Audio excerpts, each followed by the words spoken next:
नमस्कार, जय हिंद। आप सभी का स्वागत है आपका अपना चैनल उपवन क्लासेस में।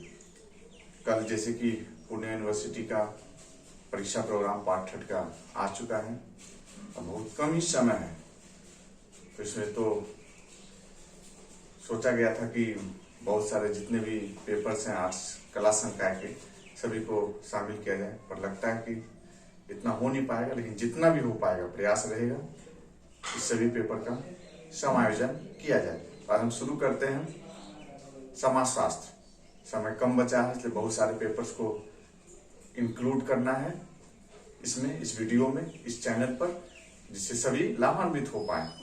तो चलिए हम लोग शुरू करते हैं समाजशास्त्र। जल्दबाजी में इसलिए पहले से बोर्ड पे लिख लिया गया है, लेकिन पहले का वीडियो आप देखेंगे तो नहीं लिखा गया हुआ था। तो आज शुरू करते हैं समाजशास्त्र, और वीडियो के अंत तक जरूर बनिएगा और वीडियो को जरूर शेयर कीजिएगा सभी लोगों की। समाजशास्त्र पेपर 5 का 5वां पेपर का पहला क्वेश्चन है, ग्रामीण समाजशास्त्र क्या है? रूरल सोशियोलॉजी क्या है? इसके विषय क्षेत्र की व्याख्या करें। इसमें एक मुख्य पॉइंट देखिएगा,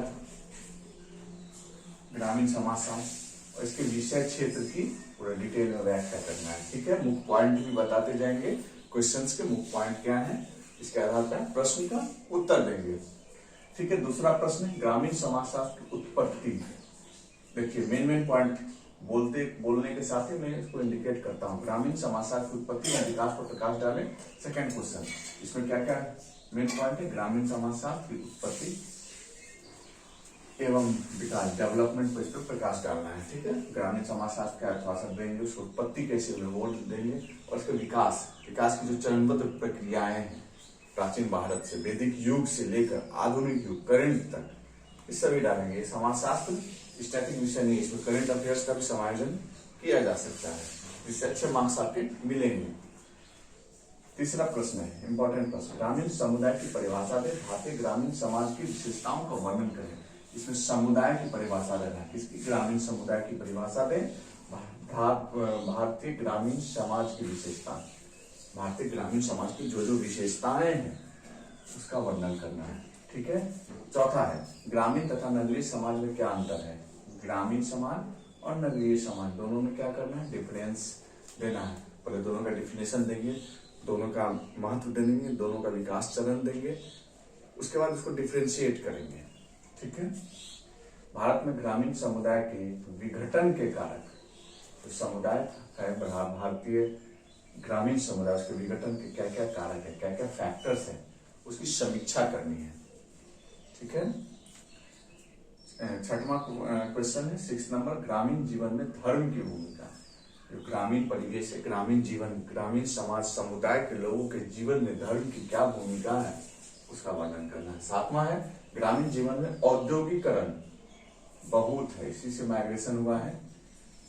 ग्रामीण जीवन में औद्योगिकरण के प्रभावों का वर्णन करें। और सबसे बड़ी बात, समाजशास्त्र देखने में बहुत सीधा और सरल लगता है कि ये तो जीएस का प्रश्न है, कोई भी लिख सकता है। हम जो नहीं भी पढ़ा हुआ उसको भी लगा इस पर तो मैं भी लिख सकता हूँ, क्या बहुत बड़ी बात तो है नहीं, औद्योगिकरण का क्या प्रभाव। लेकिन इसमें आपको हर एक डिफिनेशन, हर एक पॉइंट देने के साथ ही थिंकर को कोट करना होगा, जो समाजशास्त्रीय चिंतक है। भारत का ये है तो भारत का देंगे। ठीक है, कुछ डिफिनेशन यदि पश्चिमी सभ्यता के चिंतक हैं तो उसका भी डालेंगे। चिंतक को कोट कीजिएगा तो अच्छे नंबर आपको मिलेंगे। ठीक है, ग्रामीण जीवन में औद्योगिकरण के प्रभावों का वर्णन करें। जो इंडस्ट्रियलाइजेशन हुआ उसका जो प्रभाव पड़ा ग्रामीण जीवन में, क्या क्या प्रभाव पड़ा उसका वर्णन करना है। 8वां, भारत में जाति व्यवस्था में बदलते हुए पहलुओं की विवेचना करें। जाति व्यवस्था में इसमें आप सब डालेंगे डिफिनेशन, आप लोग पढ़े ही हुए होंगे, और इसमें साथ के साथ करंट में डालेंगे बदलते हुए जो पहलू है, जो हमारा मैरिज चल रहा, अंतरजातीय विवाह, सरकार की क्या भूमिकाएं हैं, कौन कौन से थिंकर ने क्या बोला है। ठीक है, उसको कोट करते हुए आगे बढ़ेंगे। ठीक है, 9वां प्रश्न, ग्रामीण परिवार है यहाँ। ठीक है, फैमिली की विशेषताओं का वर्णन करें। ग्रामीण परिवार की क्या विशेषताएं हैं, ग्रामीण फैमिली की क्या विशेषताएं हैं, रूरल फैमिली की, उसका वर्णन करना है। जजमानी प्रथा, देखिए क्या है इसके गुण एवं दोष। जजमानी प्रथा अब तो लगभग भारतवर्ष से समाप्त हो चुकी, लेकिन अभी भी ग्रामीण परिवेश में कहीं कहीं देखा जा रहा है। जजमानी प्रथा क्या है, इसके गुण क्या थे और दोष क्या थे, ठीक है, पॉजिटिविटी और निगेटिविटी दोनों का वर्णन करना है। जजमानी प्रथा, मेन पॉइंट को इंडिकेट कर रहा हूं, ध्यान रखिएगा। अस्पृश्यता क्या है, ठीक है, इसकी उत्पत्ति एवं सुधार। ये डालने के साथ ही आप इसमें, यदि आप थोड़ा बहुत जनरल स्टडीज में भी पढ़े होंगे, पॉलिटी में भी पढ़े होंगे, अस्पृश्यता में जो अनुच्छेद है उसको कोट करेंगे, कुछ केस का डाल देंगे तो अच्छे मार्क्स आपके मिल जाएंगे।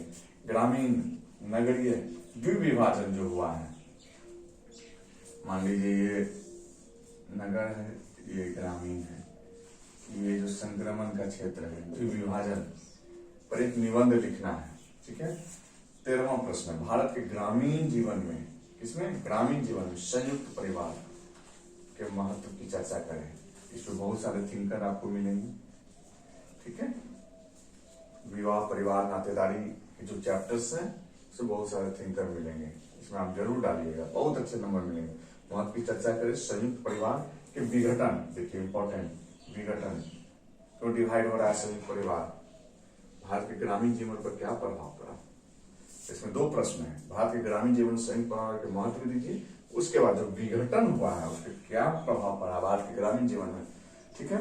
जो आप पढ़ेंगे, इसमें थिंकर्स है, बहुत सारे चिंतक है। समाजशास्त्र कोई आसान सब्जेक्ट नहीं है और बहुत ही आसान सब्जेक्ट है, ठीक है। यदि आप पढ़े हुए हैं, चिंतक को जान रहे हैं, कोट करेंगे, कोट करने के लिए जान रहे हैं, कोरिलेशन करने जान रहे हैं, तो बहुत ही अच्छे आपको मार्क्स मिलेंगे, ठीक है। उसके बाद शॉर्ट नोट्स आता है, 2 शॉर्ट नोट्स लिखना पड़ता है, टिप्पणी लिखना पड़ता है, ठीक है। तो मुझे जो मेरे अपने अनुभव से लगा, मैंने 7 प्रश्न को लिया।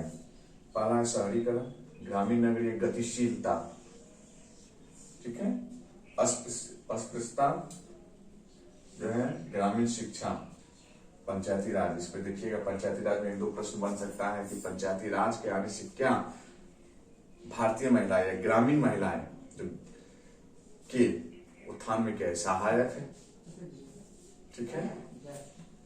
पंचायती राज, इसको अच्छे से तैयार जरूर कीजिएगा। संयुक्त परिवार, यहां से आप करेंगे तो इससे शॉर्ट नोट निकल जाएगा। ग्रामीण समस्याएं, ग्रामीण जो रूरल प्रॉब्लम्स, क्या क्या रूरल प्रॉब्लम्स है, इसको देखिएगा, ठीक है।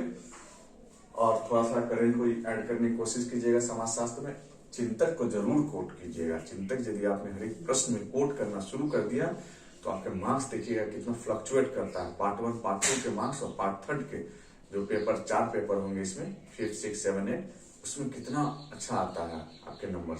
तो चिंतक को जरूर कोट करना सीखिएगा हर एक प्रश्न में और आपके नंबर अच्छे आएंगे। तो ये आपका पेपर 5 है समाजशास्त्र का, इसका 6, 7, 8 बहुत कम शॉर्ट टाइम है। कोशिश करेंगे 26 फरवरी से तो एग्जाम आपके शुरू है, जितना बन पाए, जितना सब्जेक्ट्स का अभी तक हिस्ट्री और जीएस का आया हुआ है, जीएस आप लोग कवर करेंगे, ठीक है। एक आइडिया आपको मिल गया, धन्यवाद।